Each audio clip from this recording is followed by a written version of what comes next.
Ikrar kebangsaan. Aku bersumpah demi negeri ini, Negara Kesatuan Republik Indonesia. 1. Kami bangsa Indonesia, berketuhanan yang Maha Esa. 2. Kami bangsa Indonesia, berkemanusiaan yang adil dan beradab. 3. Kami bangsa Indonesia, menjunjung tinggi persatuan dan kesatuan Indonesia. 4. Kami bangsa Indonesia, berkerakyatan yang dipimpin oleh hikmat kebijaksanaan dalam permusyawaratan perwakilan. 5. Kami bangsa Indonesia, berkeadilan sosial bagi seluruh rakyat Indonesia. Mari kita jadikan nilai-nilai Pancasila sebagai jiwa bangsa Indonesia dan kita terapkan dalam kehidupan berbangsa dan bernegara. Assalamualaikum warahmatullahi wabarakatuh. Saudara-saudara sebangsa dan setanah air, ini saya Ayub dari WeWatch meneruskan video yang lalu, yaitu kita akan melanjutkan bincang-bincang dengan narasumber kita, Kang Basit, Dr. Abdul Basit. Assalamualaikum. Sehat, Kang, ya? Alhamdulillah sehat. Jadi gini, kemarin ini kita sampai kepada pembicaraan bahwa Pancasila itu harus dioperasionalisasikan. Ya. Ya, ditegakkan harus setegak-tegaknya untuk menjamin bahwa kita tidak memakai instrumen asing, atau bikinan asing. orang lain. Sistem demokrasi. Bisa dijelaskan, Kang, lebih detailnya? Mangga, Kang Basit. Baik, menyambung pembicaraan tempo hari, kita mengenal 4 kuadran untuk memetakan negeri kita ini sedang ada di mana. Keadaan tidak baik-baik saja itu kalau lihat kuadran yang ada di buku ini buku estetika tulisan dari Dr. Ruli dan Insinyur Adit Chandra, bahwa negeri kita tidak baik-baik saja itu karena kita sedang ada di kuadran 3. Apa itu kuadran 3? Pancasilanya nggak dipakai, diganti sistem lain, made in luar negeri. UUD 45-nya nggak dipakai, sudah diganti UUD 2002. Jadi ini kita kuadran gelap ini namanya. Gitu. Jadi kita perlu kembali ke kuadran 1. Kalau di permainan itu back to square one. Mulai lagi dari awal. Bagaimana caranya? Ada 2. Menegakkan Pancasila, kita pakai slogan Pancasila berdaulat, lalu UUD 2002-nya kembalikan ke UUD 45, itu yang bangsa selamat. Pancasila berdaulat, bangsa selamat. Gitu. Apakah kembali ke Undang-Undang Dasar 45 itu polos sama sekali, artinya jas? Kembali tanpa ada embel-embel yang dikhawatirkan? Ada. Ya, sebelum menjawab itu saya jelaskan dulu di video yang kemarin, video yang sebelumnya saya sudah jelaskan bahwa Pancasila berdaulat itu dengan cara menerapkan Pancasila atau menggunakan sektor Pancasila sebagai teknologi untuk mengurus bangsa kita. Bentuknya dalam bentuk memasukkan sila-sila Pancasila ke dalam MPR. Jadi kalau dulu-dulu MPR itunya fraksi atau komisi, sekarang isinya adalah majelis. Sesuai dengan namanya, Majelis Permusyawaratan Rakyat. Jadi istilahnya majelis.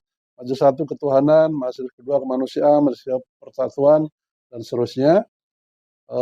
Siapa yang mengisi majelis ketuhanan? Ini tokoh-tokoh agama dari 5 agama yang ada di Indonesia. Bagaimana cara memilihnya? Serahkan kepada masing-masing pemeluk agamanya. Orang Islam memilih pemimpinnya seperti apa, orang Kristen memilih pemimpinnya seperti apa, dan seterusnya. Yang terpilih di tiap daerah kirim ke sini. Jadi ini wakil dari daerah-daerah. Harus wakil dari daerah.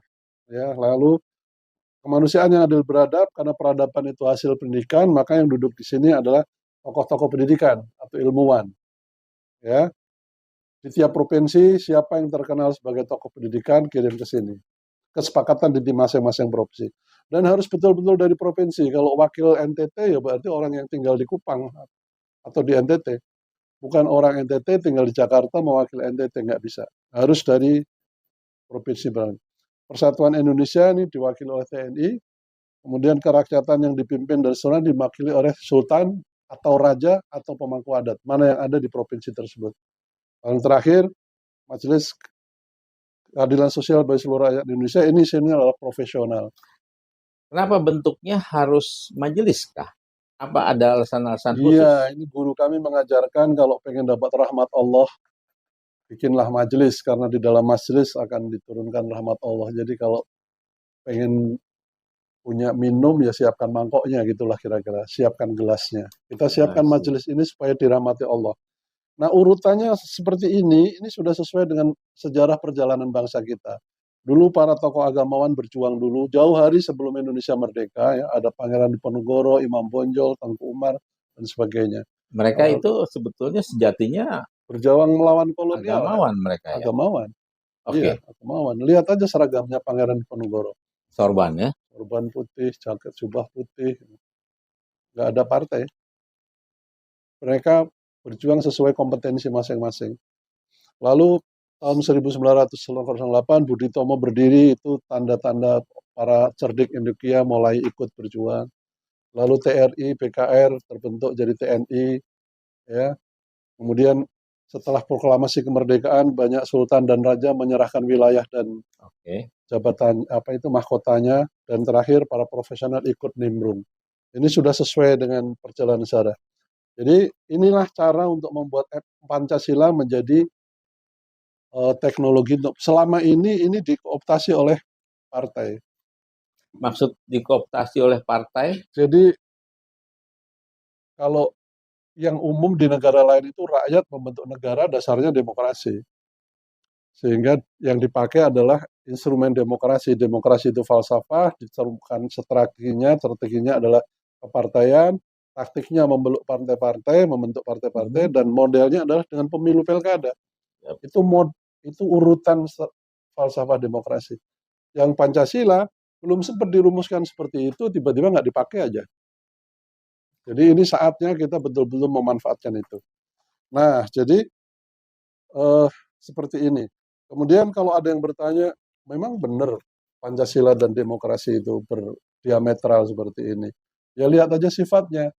Kalau kita mau membedakan antara gula dan garam, bentuknya sama-sama serbuk putih, ya, warnanya putih, bentuknya sama. Nah, meskipun namanya sudah beda, tapi kalau kita mau tahu bedanya betul-betul, harus dicicipi itu, sehingga ketahuan sifatnya. Yang satu asin, yang satu manis. Nah, Pancasila dan demokrasi coba dicicipin sifatnya itu. Di Pancasila ada 5 sila tadi sifatnya, di demokrasi nggak ada. Sudah jelaskan di awal video tadi yang ya, terdahulu. oke, bahwa Gitu. ketuhanan yang Maha Esa Ya, versus materialisme, sekulerisme. Ya, jadi tadi menjawab pertanyaan yang terakhir, apakah ada konsekuensinya kalau sudah kembali ke UUD 45? Ada, yaitu tidak seutuhnya UUD 45 dikembalikan lagi lalu dipakai. Ini harus masih diverifikasi. Setiap pasalnya harus sesuai dengan Pancasila. Apakah ada konsekuensi? Iya. Dalam artian gini, apakah itu artinya Pancasilanya itu tadi harus masuk ke dalam? Iya, kurang lebih seperti itu. Pancasila masuk ke batang tubuh. Ya, jadi ada pasal yang misalnya tentang sumber daya, ya, air dan tanah milik negara, harus ditambah misalnya udara. Sungai, ya, air sungai, kan juga sungai. Jadi Ya. udara harus milik negara. Baik. Begitu. Nah, konsep ini alhamdulillah sudah pernah disampaikan di 800 titik di seluruh Indonesia. Di depan para tokoh agama mereka oke, di depan para tokoh pendidikan mereka oke, di kampus besar UGM misalnya, para TNI oke, Sultan Raja 150 lebih mereka udah siap, oke, para profesional oke. Jadi ini bukan barang lama, insya Allah ini akan bisa diterapkan di negeri kita, menggantikan sistem lain yang kita pakai selama ini yang sudah terbukti selama 70 tahunan membuat kita bukan makin bersatu tapi makin terpecah belah, ya. Bukan makin mandiri tapi makin dikuasai oleh asing, ya. Dan seterusnya. Tadi disampaikan bahwa sosialisasi ini adalah sampai ke Papua. Ya, apa reaksi mereka? Dari Sabang sampai. Reaksi mereka positif sekali. Mereka bilang kalau konsep ini dijelaskan, diterapkan dengan baik, batas negeri Papua New Guinea dan Papua Barat akan diangkat. Amin. Karena mereka sadar bahwa mereka satu bangsa tiba-tiba kasih garis aja sama kolonial. Karena konsep bangsanya itu ya. Iya, karena Baik. bangsa. Satu bangsa harus bersatu. Baik. Baik, terima kasih banyak Pak Basit. Sama-sama. Terima kasih Kita, kembali sudah mengundang saya. hadirin sekalian, kita akhiri sampai di sini dan kita akan lanjutkan pada video yang akan datang untuk lebih detailnya. Nanti bisa menghubungi nomor telepon ataupun by WA yang Ada di bawah. ada di bawah video ini nanti. Demikian. Assalamualaikum warahmatullahi wabarakatuh. Terima kasih. Waalaikumsalam warahmatullahi wabarakatuh. Ya.